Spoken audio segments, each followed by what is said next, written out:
ठाकुर जी जब सवेरे सवेरे गैया चरावे जामे तब तो नीलकांति रहे ठाकुर जी की, लेकिन जब शाम को गैया चरा करके लौट के आवे और ठाकुर जी ऐसे है जाए पीरे पीरे से पके हुए फल के समान। युगल गीत में स्पष्ट लिखा है। टीकाकार वर्णन करते हैं, बोले ठाकुर जी सवेरे जामे तो नीले और शाम को आमे तो पीरे काई को है जाए। बोलो किशोरी जी की याद में इतनी दग्ध है जाए हृदय में, इतने व्याकुल है जाए ठाकुर जी कि आज सवेरे ते है गयो श्री जी दिखी ना है मुकु, तो जा प्रकार से नेक उष्णता प्राप्त करके कोई फल पक जावे, ऐसी नीले ठाकुर जी शाम तक पक जामे। अब यूं है जाए कि बस अब कैसे वो श्री जी दिखाए दो मुकु। श्री जी को देखे के काजे इतने व्याकुल है जाए ठाकुर जी। श्री मुख चंद्र चकोर जय जय देव हरे। वो तो 7 दिन बाद इंद्र ने संकेत पहुंचाया, बोले जय जय सबरो पानी खत्म है गयो, अब कहा करूं, अब मुंह पे जल ही ना बचो, सबरो खत्म है गयो, खर्च है गयो। तब ठाकुर जी ने फिर गिरिराज जी नीचे धरे। नहीं तो महाराज ठाकुर जी की इच्छा तो यूं ही हती कि अब वैकुंठ आदि ये सब कोई और संभाल ले, मैं तो अब यूं ही खड़ा रहूंगा, श्री जी सामने खड़ी है, मैं इनको दर्शन कर रहा हूं, बस यही दर्शन में ही पूरा जीवन व्यतीत है जाए, पूरी लीला है जाए। आगे की लीला हे इंद्र आदि हे नारद आदि देवताओं देख लियो आगे की लीला कौन करनी है, मैं तो अब कहीं ना जा रहा हूं, मैं तो यूं ही खड़ा रहूंगा और श्री जी को देखता रहूंगा। ये जो श्रीनाथ जी को स्वरूप है ना, या के अनेक भाव हैं, पर एक भाव ये भी है कि श्री जी को देखते हुए ठाकुर जी को स्वरूप है। किशोरी जी को जब ठाकुर जी देखें तब कैसे देखें, बोले ऐसे देखें ठाकुर जी, किशोरी जी को देख रहे हैं ऐसे। ठाकुर जी की गोवर्धन लीला भाई सब ब्रजवासी ने खूब आनंद कियो। 7 दिन बाद ठाकुर जी ने गिरिराज जी पुनः पधरा दिए। हमारे ब्रज में एक कथा आवे कि जब ठाकुर जी ने गिरिराज जी पधरा दिए तो सब ब्रजवासी ने नंद बाबा और वृषभानु जी घेर लिए और सब ब्रजवासी बोले ये तुम्हारे दोनों बालक यहाँ, ये किशोरी जी और ये तुम्हारो लाला कन्हैया जे ऐसी विलक्षण विलक्षण लीला करें, हमको तो ऐसा लगे ये कोई देवता है और तुम हमसे छुपा रहे हो। तब नंद बाबा और वृषभानु जी बोले देखो भैया ये कोई देवता नहीं है, पर हम आपको सांची बताएं। तो गर्गाचार्य जी जब नामकरण करवे आए तो गर्गाचार्य जी ने ये बात बताई कि ये नारायण के समान गुण वाले हैं। तो सब ब्रजवासी बोले जब ये दोनों नारायण के समान गुण वाले हैं तो फिर एक काम करो, इन दोनों को ब्याह कर दो, दोनों उनको ब्याह होना चाहिए। अब वृषभानु जी और नंद बाबा एक दूसरे को देखें, दूर खड़े ठाकुर जी तो पूरा इंटरेस्ट वहीं चलोगा ठाकुर जी को। अच्छा ये तो होना ही चाहिए भैया, अब मेरी उम्र भी तो है गई, मैं तो 3.5 बरस से ठाकुर जी चिल्ला रहे हैं मैया तो मैया बुढ़ापा आ गया, अब तो मेरा ब्याह करा दे। अब मैं 3.5 बरस का होगा, अब मेरा ब्याह कराए थे। वृषभानु जी नंद बाबा से सब ब्रजवासी बोले भैया आप दोनों अपने बालकन को ब्याह कर दो। आज ठाकुर जी दुल्हा बने पहले ही बैठे हैं। अच्छा एक बात कहें, ये देखो ये परंपरा हमारे यहाँ लोग भूल गए। सहरा उसको नहीं करते जो ये ऐसे लगता है यहाँ मुंह पे लगा लेते हैं, ये हमारे यहाँ का रिवाज नहीं है। आप लोग आज दर्शन करना, ठाकुर जी ने पाग के ऊपर एक यहाँ ऊपर की ओर जो पहना हुआ है इस तरीके से, उसमें कितनी डंडी होती मुझे याद नहीं है, उसको सहरा कहते हैं। ठाकुर जी ने आज दुल्हा वेश, उसी से पता चलता है कि दुल्हा बने ठाकुर जी। अब हमारे यहाँ तो लोग कलंगी वगैरह जाने क्या क्या पहन लेते हैं पाग पे, पर वास्तव में ये सहरा ऐसे ऊपर की ओर, उसमें जो डंडियां होती हैं उनका कुछ नियम होता है। अभी दर्शन करना कथा के बाद जाके ठाकुर जी का। तो नंद बाबा और वृषभानु जी में चर्चा भई, बोले भैया ठीक है ब्याह को अब आप बताओ। बोले हमें तो प्रिय है आपको लाला और आप देख लो कैसे करना हो। बोले ठीक है करेंगे, ब्याह करेंगे, लेकिन ब्याह से पहले कुछ नियम है उनको पालन कर लें। तो ऐसा नियम है कि पहले वधू पक्ष के लोग कुछ सामग्री भेजते हैं और उस सामग्री को दुगना करके वर पक्ष के लोग वापस भेजते हैं। तब ब्याह की प्रथम रस्म प्रारंभ होती है। तो नंद बाबा ने पुरोहितन से बढ़िया तिथि निकलवाई और बृषभानु जी को बताया, बोले वो ये तिथि बढ़िया है, आप वादना सामग्री भेज दियो और वाते टीको कहें, ऐसो भी कहें, टीको भेज दियो और फिर वाकु दुगनो करके नंद बाबा भेजेंगे। महाराज वो शुभ तिथि आई और बरसाने ते बैलगाड़ी में भर भर के सामग्री भेजी वृषभानु जी ने। यहां नंद बाबा अपने सब सखान के संग खड़े हैं, मुनि आदि सब खड़े हैं। तभी देखी कि धूल उड़ रही है महाराज दूर से। बोले ऐसी धूल काई को उड़ रही है भैया? देखी तो असंख्य बैलगाड़ियां भर भर के सामग्री आ रही हैं बरसाने थे। नंद बाबा तो पहले ही घबरा गए, बोले इतनी सामग्री, चलो कोई बात ना, कोई कमी थोड़ी, ठाकुर जी कृपा है भैया, सब दुगनों करके भेजेंगे। सामग्रियां जब आई, उनके ऊपर से रेशमी वस्त्र सब हटाए गए। मुनीम जी से कही इनकी पहचान करो, कैसे कैसे रत्न हैं, कितने के रत्न हैं और कहाँ कहाँ इनको मोल है भैया, सब दुगनों दुगनों करके भेजेंगे बरसानो। मुनीम जी ने आकर के सब देख दाख करके नंद बाबा से कोई बोले, बाबा ये जैसी सामग्री आई है वैसी वापस भेज दो बरसाने, और वृषभानु जी को पत्र लिख करके कह दो कि हम ब्याह नहीं कर पाएंगे। हम तो भैया एक बैलगाड़ी की एक सामग्री को मोल इतना होगा कि बाबा आपको नंद भवन को चौक बिक जाएगा पूरा। ये इतने महंगे महंगे रत्न हैं, आप तो वापस कर दो। ये तो ऐसा लगे इनके यहां साक्षात कुबेर बैठो होगो का। मना कर दो भैया, अपनी नाक कटे वासे बढ़िया तो ये है कि ये वापस कर दो और वृषभानु जी से कह दो हम ब्याह नहीं कर पाएंगे। ये बात वहीं खड़े खड़े नंद नंदन श्रवण कर रहे हैं। सोई ठाकुर जी दौड़ करके गए, एक बैलगाड़ी में चढ़ गए, वहां में तो मोतीन की माला निकाल करके ले गए और जाए करके खेत में बोए आए, मोतीन ने तोड़ के लौट करके आ गए ठाकुर जी। यहां नंद बाबा ने मुनीम जी से कहीं सबरी सामग्री गिनती करके वापस भिजवाओ, जो जितनी आई है भैया, कहीं कम नहीं पड़ जाए कोई, और सुरक्षा भेज दियो, कहीं कोई बीच में कोई उठा निकाल नहीं ले कछु। मुनीम जी ने गिनती करवाई तो महाराज एक बैलगाड़ी में मोतीन की माला कम है। मुनीम जी आकर के बोले, बाबा ये तो अनर्थ है गयो, हम संबंध तो कर ही नहीं पा रहे, वाक्य बात तो, और अनर्थ ये है गयो कि जो सामग्री आई उतनी भेज भी नहीं पा रहे, दुगुनो करनो तो बहुत दूर की बात। नंद बाबा बोले, कहा भाई? बोले कोई मोती की माला चुरा के ले गयो बाबा। नंद बाबा बोले, ढूंढवाओ भैया, पूछो सबन से, हाथ जोड़ जोड़ के कहां गई मोती माला। नंद बाबा सिर पे हाथ धर के बस रुदन कर ही रहे हैं भाई। इतने में ही नन्हे से गोपाल जी आ गए। बिल्कुल सावधानी भैया, बिना बोले ही सबसे कहो कि आगे है जाएं। बोलो वृंदावन बिहारी लाल की। तभी नेक्स्ट से ठाकुर जी आए और बाबा से बोले, बाबा कहा भयो, आप इतने उदास काहे को है गए? नंद बाबा बोले, लाला देख इतनी सारी सामग्री आई वृषभानु जी के यहाँ थे, हम दुगनो करनो तो दूर, जितनी आई उतनी भेजना पा रहे। जन कहां ते कोई चोर आए गए हो या मैं तो एक मोती माला लेके भाज गए हो, कहा करूं अब मैं? ठाकुर जी बोले, अरे वो मोती माला तो मैं ले गए हो बाबा।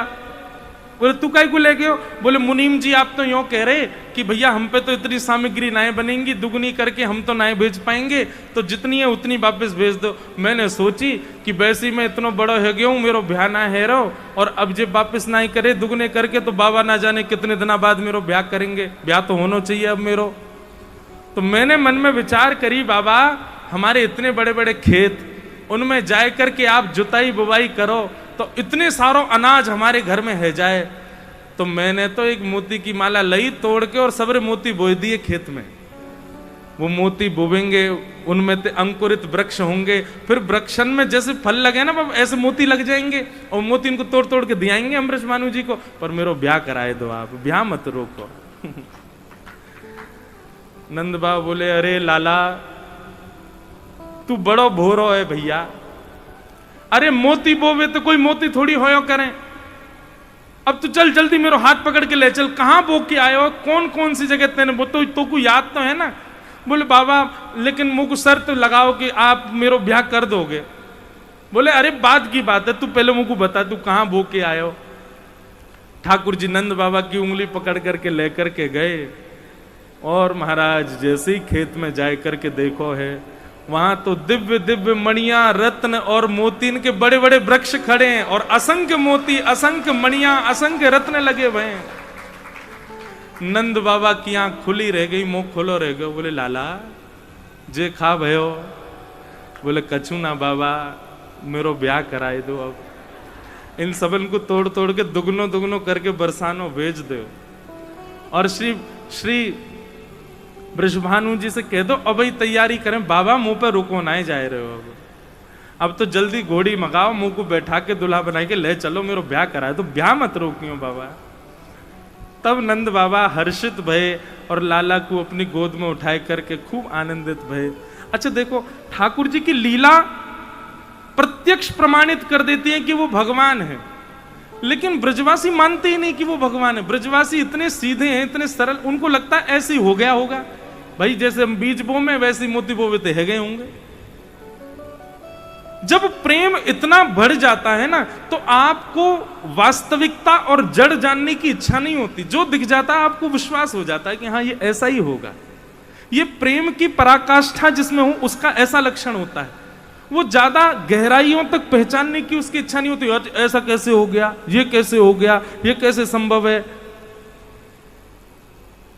जो आजकल के पढ़े लिखे लोग हैं वो तर्क कुतर्क में जाते हैं, पर ब्रज के उपासकों को कुतर्क में नहीं जाना चाहिए। निधिवन में आज भी रास होता है क्या? सब यही पूछते हैं। अरे भैया, केवल निधिवन में नहीं होता, संपूर्ण ब्रजमंडल में आज भी रास होता है। देख व्यवहारी दृष्टि चाहिए, आज भी ठाकुर जी कर रहे हैं। हमने सुना है रात को वहां जो चला जाता है सुबह तक वो अंधा गूंगा बहरा हो जाता है। भैया ठाकुर जी जाको दिख जाएंगे ना, वो अंधो ही है जाएगा, फिर वो जानबूझ के अंधो है जाएगा।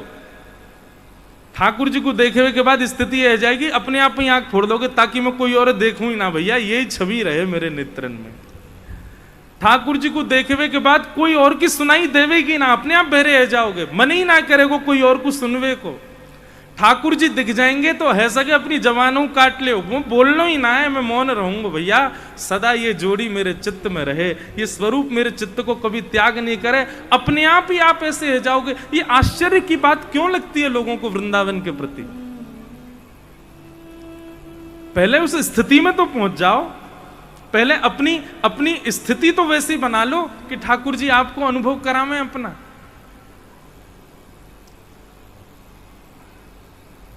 प्रेम की पराकाष्ठा जब होती है तब विश्वास प्रकट होता है चित्त में। फिर उस कही गई बात या उस स्थिति को ज्यादा परखने की इच्छा नहीं होती चित्त में। मैं एक कथा सुनाया करता हूं कभी कभी। हमारे वृंदावन में एक आश्रम में एक भोंदू नाम का भक्त रहता था। उसका नाम तो कुछ और था, पर उसको सब भोंदू बोलते थे क्योंकि बहुत भोला था वो। आचार्य चरण रोज प्रवचन सुनाया करते थे और प्रवचन में बताते थे, बोले भांडीर वन में ठाकुर जी गैया चराने आते हैं। तो दूर बैठा ग्वारिया भोंदू बैठ करके सुनता था। उसने जैसे ही भांडीर वन नाम सुना, भांडीर वन नाम सुनते ही वो तो बिल्कुल ऐसे अचक हो गया और सोचने लगा भांडीर वन तो मैं भी जाऊं गैया चरावे, मुझे तो कभी मिले नहीं ठाकुर जी। अब उसके चित्त में ये अविश्वास नहीं है कि ठाकुर जी पहले आते होंगे, अब थोड़ी आते हैं। उसके चित्त में ये पूर्ण विश्वास है कि ठाकुर जी अब भी भांडीर वन आते होंगे और गुरु जी कह रहे हैं या को मतलब तो निश्चित आते होंगे।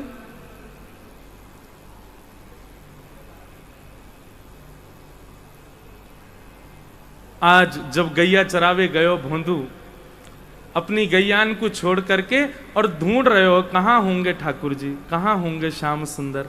बंधुओं, केवल भोंदू नहीं, कितने वैष्णव ऐसे जिनने ये विश्वास मान लियो कि ठाकुर जी होंगे और वो पहुंच गए। रसखान भी तो ऐसे ही वृंदावन आए, उनको एक चित्र दिखा दिया ठाकुर जी का, तो रसखान बोलो ये बालक कहां मिलेगा? बोले वृंदावन में नंद नंदन को छोड़ा है। याकू पाने के लिए कहा करना पड़ेगा? बोले गले में कंठी माला पहननी पड़ेगी। बोले ये मिल जाएगा? बोले हाँ मिल जाएगा। याकू कहा प्रिय में याकू खवाई दूंगा? बोले माखन मिश्री खवाई दियो। तो रसखान तुरंत ही निकल पड़े, ये विचार नहीं किया कि मुझे क्या करना है क्या नहीं करना, उनको विश्वास था कि मिले ही जाएंगे। रसखान बन गए। ऐसे भोंदू ढूंढने लगा ठाकुर जी को, नहीं मिले ठाकुर जी। 1 दिन 2 दिन 3 दिन, उसका विश्वास इतना कि हो सकता है ठाकुर जी तो आते ही होंगे, मुंह में ही भक्ति ना है, मैं ही ना देख पा रहा हूं लाल जी को। आज उसकी हृदय की गम्यता श्री राधा रमण जी के हृदय को प्राप्त हो गई और श्री ठाकुर जी स्वयं को रोक नहीं पाए। बोले रोज जावे भांडीर वन में ढूंढे मोह कि मैं गैया चरा के आऊंगा, चलो आज चलें। और तभी भोंदू ने देखा कि वन में अत्यंत सुंदर, अत्यंत रसमयी, अत्यंत आकर्षित करने वाली गैयाएं चल रही हैं और उन गैयाओं के बीच में पीली पीतांबरी पहने नील वर्ण के श्याम सुंदर अपने गले में अपनी पीठ पर एक लाठी टांगे और दोनों हाथन को टांगे उनके बीच में चल रहे हैं। आहा, वो छवि देख करके, वो घुंघराले केश, कल हमारे कृष्णदास भैया आज सुबह ठाकुर जी को सुना रहे हैं ना, कैसा स्वरूप ठाकुर जी का। आहा, तारी कजरारी से जादू की पिटारी पलकें, कारी कजरारी से जादू की पिटारी पलकें, उनमें मदहोशी भरे, उनमें उस पे मदहोशी भरे, उस पे मदहोशी भरे, हाय तेरे तेरे छे नयन पाग टेढ़ी सिधरे, वापे मोती लटकन, डोले ब्रज कुंजों में, डोले श्री वृंदावन में, झूम के राधा रमन पग टेढ़ी सिधरे। ये स्वरूप देखा, देखते ही भोंदू तो भूल ही गयो कहा कहनो मुकू, और जाकर के चरणों में प्रणाम करके बोलो आप वही है ना जिनके बारे में गुरुजी सुना में। ठाकुर जी बोले तेरे गुरुजी कौन के बारे में सुना में, मुझे क्या पता। अरे गुरुजी बताए रहे आप मोर पंख को मुकुट पहनो, आप कानन में मकराकृत कुंडल पहनो, गले में मोती की माला पहनो, आपको वर्ण नीलो नीलो है और आप पीतांबरी पहनो। सब कुछ तो वैसो ही है जैसो गुरुजी बता में, तो आप वही हो ना जिनके बारे में गुरुजी बता में। ठाकुर जी उसकी सरलता सहजता पर इतने रीझ गए, बोले हाँ मैं वही हूं जाको तो गुरुजी सुना में। अच्छा तेरो नाम का है, तू अपनो नाम बता। तो भोंदू बोलो मेरो नाम तो कुछ और है, पर प्रेम से सब मोकू भोंदू बुला में। आहा, भोंदू नाम सुनते ही ठाकुर जी तो इतनी जोर से हंसते हंसते बैठ गए। बोले का नाम है तेरो? बोले भोंदू। ठाकुर जी बोले तेरो नाम बड़ो सुंदर है भैया, तू आज मेरे बगल में बैठ जा।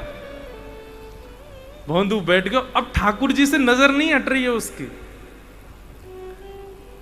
ठाकुर जी बोले अब देख तो ही रहेगो, कछु पवावेगो भी, कछु लेके आयो, मुंह को भूख लगी बहुत जोर से। भोंदू बोलो आप मेरे हाथ की रोटी पाओगे? बोले हाँ पाऊंगा, ले खिला तू।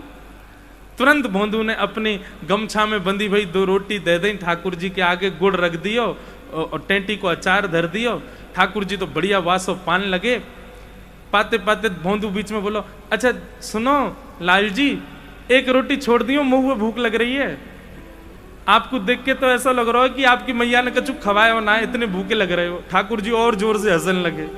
बोले वाह भैया तू पहलो भक्त देखो जो भगवान ते ही मना कर रहे हो कि कम छोड़ दियो मेरे काजे। ठाकुर जी बोले सुन मैं तो नहीं छोड़ूंगा रोटी, तू भूखो रहे, कल ते ज्यादा लेके आइयो भोजन, मुझे भूख लग रही है। अच्छा ने आधी तो छोड़ ही दियो, मुझको भी तो लग रही है भूख। ठाकुर जी ना मैं तो पूरी पाऊंगा, तू अपने काजे कल ज्यादा लिया ही हो। और ठाकुर जी पूरी प्रसादी पागे। भोंदू बोलो मैया तो कह दे करो आपको खवाए करें, इतना भूखो ना रखो करें, दूसरे इनकी रोटी खाए जाओ। ठाकुर जी बोले कल ते दुगनी लेके आइयो। और भोंदू चला गया। उसने जाके गुरुजी को भी नहीं बताया, उसको लगा गुरुजी और सब बालक तो मिलते ही होंगे ठाकुर जी से, मेरी तपस्या कम थी, मुझको अब मिले हैं। दूसरे दिन जब ज्यादा सामग्री ले जाने लगा रसोई घर से, गुरुजी को पता चली तो गुरुजी ने भोंदू से कहा, भोंदू हमको पता चली तुम 2-3 दिन से बहुत ज्यादा सामग्री ले जाते हो, कहां ले जाते हो? भोंदू बोलो गुरुजी मैंने आपको बताई नहीं, पर मेरे भाग्य पिछले 4 दिन पहले ही उदय भये हैं, और मैं वन में जाऊं, भांडीर वन में, वही नंद नंदन जिनके बारे में आप सुनाते हो कथा में, वो गैया चराने आते हैं। जैसे ही सुना नंद नंदन गैया चराने आते हैं, गुरुजी बोले भोंदू कौन आते हैं? बोले नंद नंदन, वही जो मोर मुकुट पहनते हैं, पीली पीतांबरी पहनते हैं। गुरुजी उनमें से ऐसी सुंदर सुगंधी आवे, मैं आपको कहा बताऊं। और आप जितना सुंदर वर्णन करते हैं ना गुरुजी, बातें तो बहुत गुना ज्यादा सुंदर हैं। मैं तो उनते पहले दिना तो मैं उनको देखते ही रह गया, मेरी सबरी रोटी न खा गए, उनको बड़ी भूख लगे, या हमारे उनके काजे दुगनों लेके जा रहा हूं गुरुजी। तो आचार्य जानते हैं कि कोई और बोले तो मैं विश्वास ना करूं, लेकिन भोंदू बोल रहा है तो इसका मतलब निश्चित ठाकुर जी आते। ये झूठ नहीं बोल सकता, सीधा व्यक्ति झूठ थोड़ी बोल पाता है। ठाकुर जी ने कहा अच्छा भोंदू तो एक काम कर, तू जाइयो ठाकुर जी से कहियो कि चलो हमारे आश्रम, गुरु जी मिलेंगे। भोंदू बोलो मैं लेके आऊं ठाकुर जी को? बोला हाँ तू लेके आ। भोंदू आज गया, ठाकुर जी आए। ठाकुर जी के आते ही भोंदू ने सामग्री रख दी, रोटी सब्जी और अचार रख दिए। ठाकुर जी पान लगे। भोंदू बोलो जय जय, मेरी एक बात मानेंगे आप? ठाकुर जी बोले हाँ बोल। बोले हमारे गुरुजी ने आपको बुलाया है, चलो मेरे संग, गुरुजी के पास चलो। ठाकुर जी बोले देख तू हमारा मित्र है, तेरे संग रहेंगे, खामेंगे पीमेंगे डोलेंगे हंसेंगे खेलेंगे। ये तेरे गुरुजी पुरुजी ने मैं ना जानू, मैं नहीं जाऊंगा कोई के पास। गुरुजी के पास जावे की जैसे ही मना करी महाराज। भोंदू बोलो आप मेरे गुरुजी के पास नहीं जाओगे? बोले नहीं जाऊंगा, मैं तेरे गुरुजी जानू ना हूं, और तेरो मित्र हूं मैं, गुरुजी को मित्र थोड़ी हूं, उनके पास नहीं जाऊंगा। भोंदू बोलो अंतिम बार पूछ रहा हूं चलोगे कि नहीं? ठाकुर जी बोले नहीं मैं तो नहीं जाऊंगा। इतने में भोंदू ने ठाकुर जी के आगे से सब रोटी वोटी सब उठाए ली। ठाकुर जी बोले जे क्या कर रहे हो? बोले जे भी गुरु जी के यहाँ की बनी है इनको भी मत पाओ, और सुनो ये आधी रोटी आपके हाथ में ये मुंह दो लो, छीन ली ठाकुर जी थे, ये मत खाओ, ये गुरु जी के यहाँ बनी वही है। हमारे गुरु जी से बैर करोगे तो हम भी आपसे कोई संबंध नहीं रखेंगे। ठाकुर जी बोले भैया ऐसो काई गुरु उठ रहा, तोते तो मिल रहे हैं ना, हम तेरे संग तो बैठे हैं ना हम। बोले मेरे संग बैठे हुए थे, कहा है आपने मेरे गुरुजी की बात को अनादर कर दियो। अरे गुरुजी ने जीवन में पहली बार एक काम दियो मोकू, गौ सेवा के अलावा, और वहां में भी मैं इतना ना कर पाया कि आपको लेके जाऊं।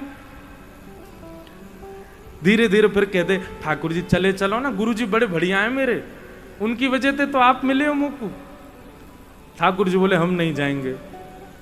भोंदू बोलो नहीं जाओगे? बोले नहीं जाएंगे। तो भोंदू बोलो हमारे गुरु जी के पास नहीं जाओगे तो हम भी आपके पास नहीं आएंगे। और सुनो कलते आप अपनी गैया लेके कहीं और जाइयो, इतकू मत आइयो, क्योंकि अब यहां मैं गैया चरावे आऊंगा, और जहां मेरी गैया आवेंगी अगर आपकी गैया आ गई तो मैं अपनी गैयान को आपकी गैया से लड़वा दूंगा। अपनी गैयान को लेके कहीं और जाओ, मेरे आसपास मत आइयो।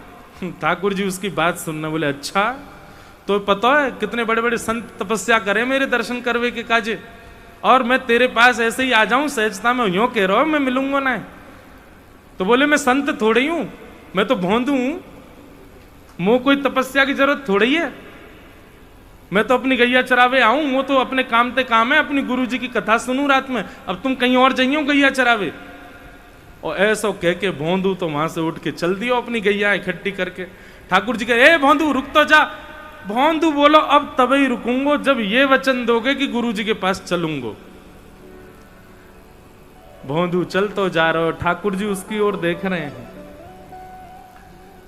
भोंदू जैसे ही दिखना बंद हुआ, जैसे ही थोड़ा दूर गया, ठाकुर जी इतने व्याकुल हो गए जैसे मानो त्रिलोक की छीन करके ले गया हो ठाकुर जी से।